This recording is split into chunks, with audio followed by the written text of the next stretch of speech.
With all the new technology and the abundance of information on the web, you would think that buying or selling or understanding the real estate market would be easier than ever.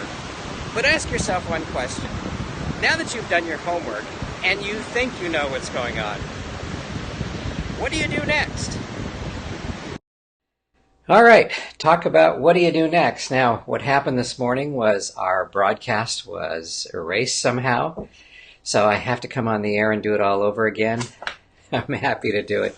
Maybe I'll do a better job this time. Welcome, everyone. It is 10:50 on Tuesday. We normally come on at 10 o'clock, and I did do a broadcast at 10 o'clock this morning, and for some reason, the gods of technology decided they were just going to take my video and blow it out somewhere, so I have to do it again. Anyway, welcome. Thank you. We are on Facebook Live. If you happen to be catching me now, please feel free to participate by asking any questions about real estate. We normally do this at 10 o'clock on Tuesdays, and what we do is we talk about, like I said on the beach, what to do next relative to the real estate world if you're buying or considering selling a home. There are a number of resources that you have nowadays, and we're really thankful for that. But what we like to do on this show or on this broadcast or this blog, who knows what it is anymore, right? We like to put it all together. We like to make some sense of it. And today what we're going to talk about specifically are the opportunities for first-time buyers to actually buy income property. Now, that may sound like a scary proposition to someone who's never been involved in the process of buying real estate, but I'm going to straighten that out for you a little bit today and tell you how that may actually be a great opportunity for you. But before we get started, let me just say again, we're on Facebook Live right now. So if you have any questions related to real estate, the buying or the purchasing process, please feel free to ask on the comment section right below, and we'll be happy to get into any questions that you might have. Again, it doesn't have to be about today's subject. Let me introduce myself. My name is Stewart Fournier. I'm an 18-year veteran of the real estate industry. My wife and I, Randy, practice independently. We're independent representatives of Fournier Fournier. We're associated with a brokerage, however we brand ourselves as such. We've been doing this for well over 35 years combined, so we've handled all aspects of real estate, whether it's short sale, foreclosures, probate, new builds, flippers, just about anything related to residential real estate we've handled, and we're happy to share our information with you, happy to consult with you in any way that we can. Again, even if you don't ask me a question during this particular live broadcast, please feel free to ask a question in the comment section, and we'll be happy to answer on the air as well as individually. So what I'm going to talk about today specifically is an opportunity for a first-time buyer. It doesn't have to be just a first-time buyer. It can be any buyer. But it might be something that a first-time buyer would be kind of scared of because it sounds a little complicated, and that is to buy an income property. Now, I have a sort of a 10% rule that I sort of follow, and that I know will inevitably happen whenever I'm showing property. And that is that no matter what class of property I'm showing, I always find that about 90 to 95% of the buyers that I take out to see property are okay with what they're looking at, but would really like something that's about 10% more, and they can't seem to stretch that out. This isn't even that situation. This is a different situation.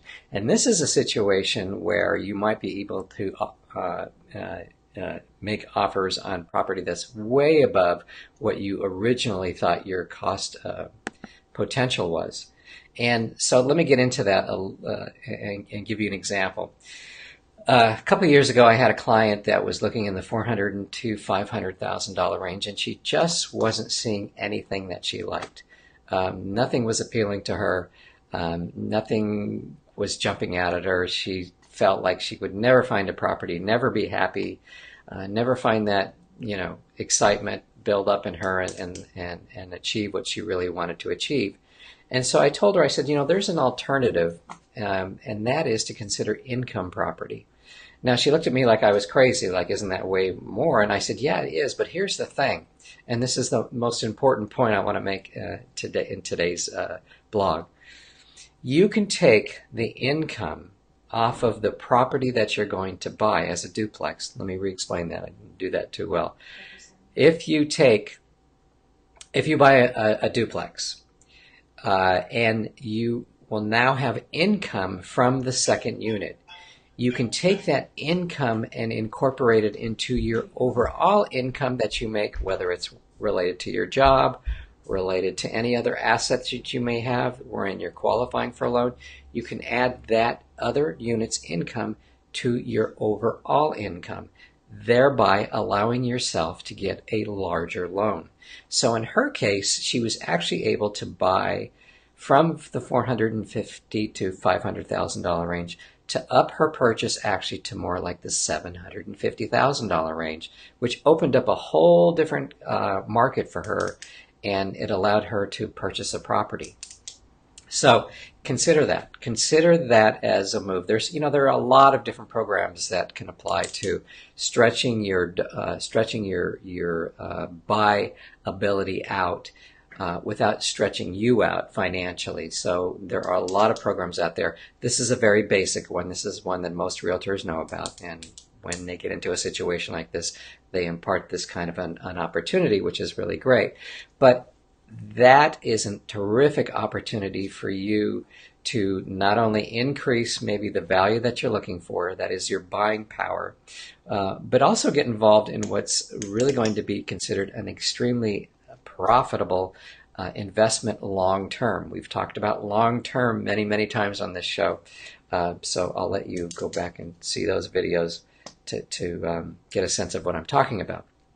So let's talk a little further about it. What are the ups and downs? What are the advantages and disadvantages to actually buying an income property?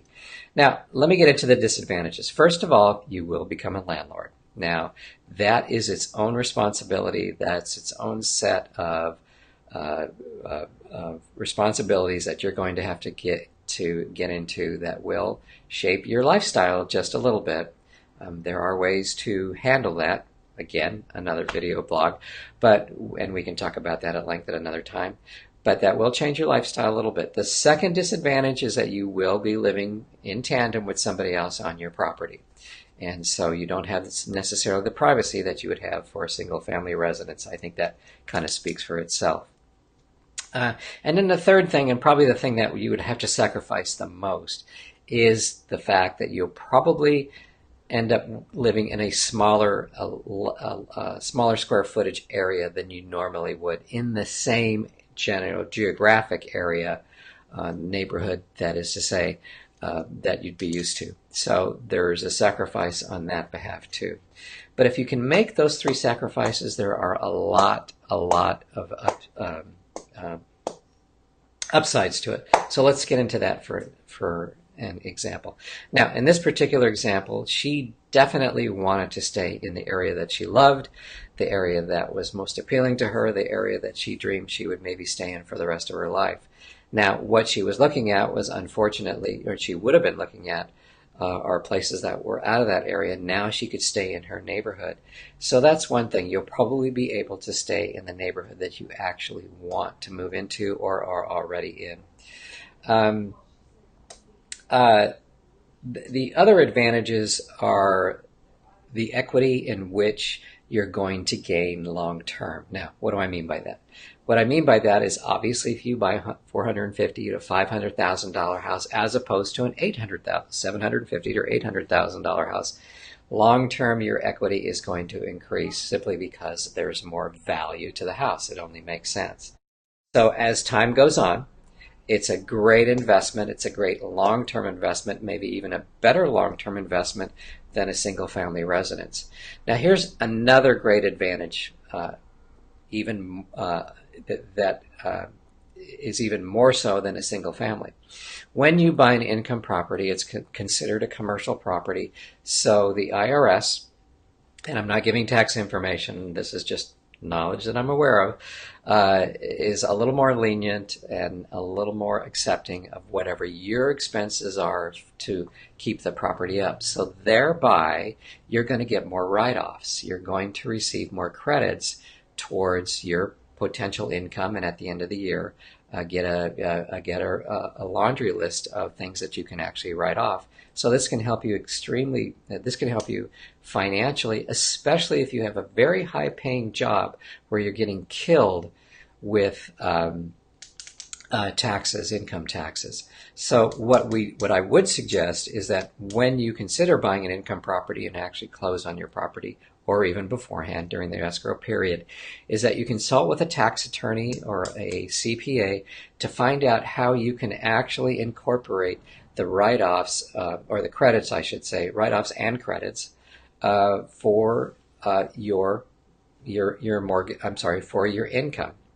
I completely screwed that up. Basically, what I'm saying is that if you take the time and effort to actually do the math and figure out how within the year, based on what you already know your income will be, because you'll know what your salary is, obviously, and you now know what your income from the property, from the rental that you'll receive, you can plan out exactly where you're going to stand almost on a monthly basis, outside of any expenses that you won't see coming, but in fact are only going to help you to write off more. So it's a tremendously good idea for those of you that have a high salary but are suffering from tremendous tax disadvantages.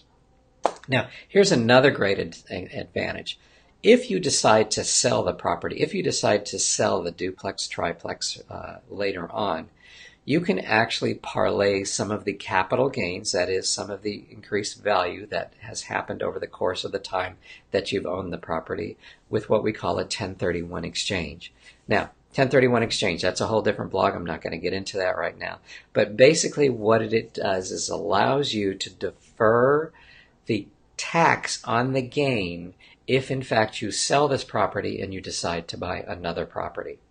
Now, that is something you cannot get with a single-family residence in exactly the same mode. It's much easier to do with an income property, so you will save long-term as far as that goes. Something really to consider. So, in many, many ways, not only is it a great long-term investment, but also you'll be able to get into maybe a better-looking house, a better area that you're more comfortable with, and be a whole lot happier.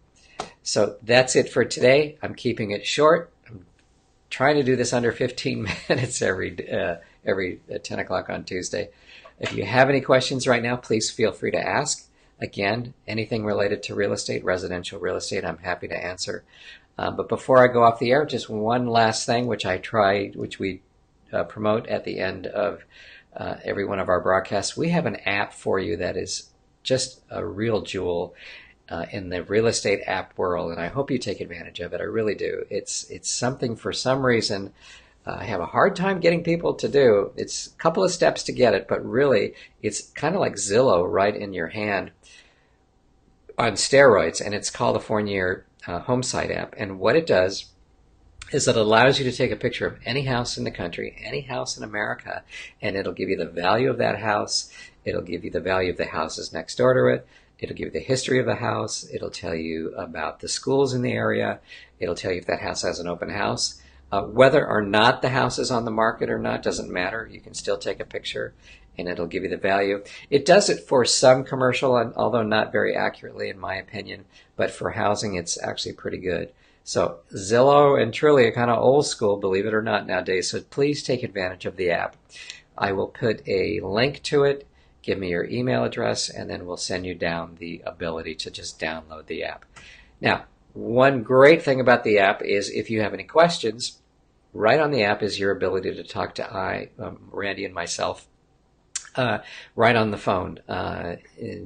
You take a picture and you have a question about the house, you can ask us right away. We get it immediately. It's all real time. Now, we won't see you on the app if you're using it, so don't be intimidated by us spying on you or anything, but we'll be happy to help you answer any questions about that particular house.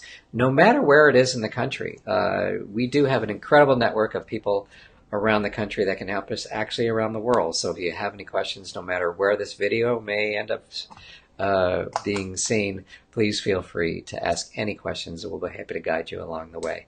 We have a lot of experience with real estate. Laws do change from state to state, but the overall crux and the overall strategies are pretty much the same. So with that, I'll sign off. Please, if you have any questions, once again, let me know.